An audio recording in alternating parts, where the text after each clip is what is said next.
obviously we've dedicated a bulk of this episode to Henrik Lundqvist.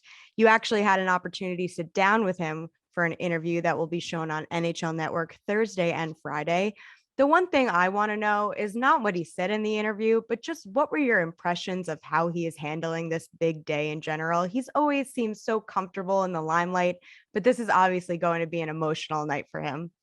Yeah, I mean, Hanky, you nailed it. He seems always comfortable being in the spotlight, being that guy. I guess from talking to him, I actually thought that he's very humbled by it, and this is something that it's almost like when we first started speaking on it, it's almost it may be hard for a lot of people. We see his greatness, what he's brought to the New York Rangers over the years, but it's almost like this, like, I can't believe this is happening kind of feel. You know what I mean? And I think that's awesome. I think that that's amazing. That shows how Hank is kind of, salt of the earth type guy. And you don't always think that when you see the GQ model, the King Henrik and all those things. So I feel like from talking to him, he was just like, man, I'm really looking forward. I don't really know what to expect. I think it's going to get emotional and, it's going to be a huge night at MSG. That's for sure. I have no doubt it's going to be an emotional night. But this next question is pretty simple. Just what was it like to play in front of a guy like Henrik? Yeah, no, it was awesome. I mean, anytime I've been fortunate in my career to play in front of some really great goaltenders. I played in front of Marty Brodeur, Hanky, Marc-Andre Fleury, and all three of them were completely different. They approach the game completely different, but they're all elite. All three are all-time best. All three, in my opinion, are Hall of Famers. So, I find that Hanky was he had this fieriness to him that, again, I don't think from playing against him. I knew he had the fieriness as far as he's competitive on the ice, never gives up on plays. He's prepared every single game.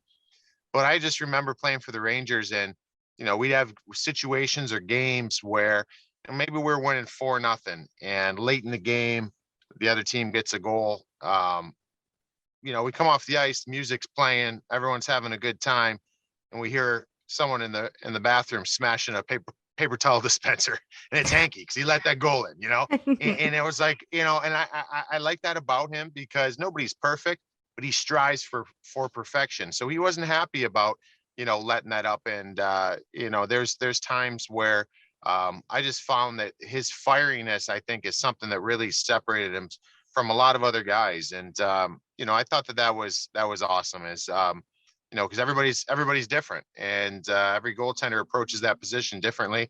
I will say it was really unique when I first got there on game days. A lot of times, you don't necessarily speak to goaltenders. Some guys want to speak and to be laid back.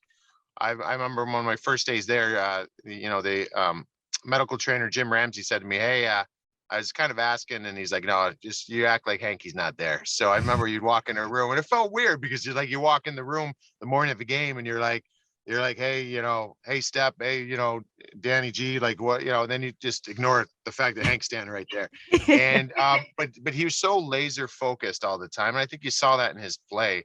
The guy was dialed in, he had his routine, and it served him really well.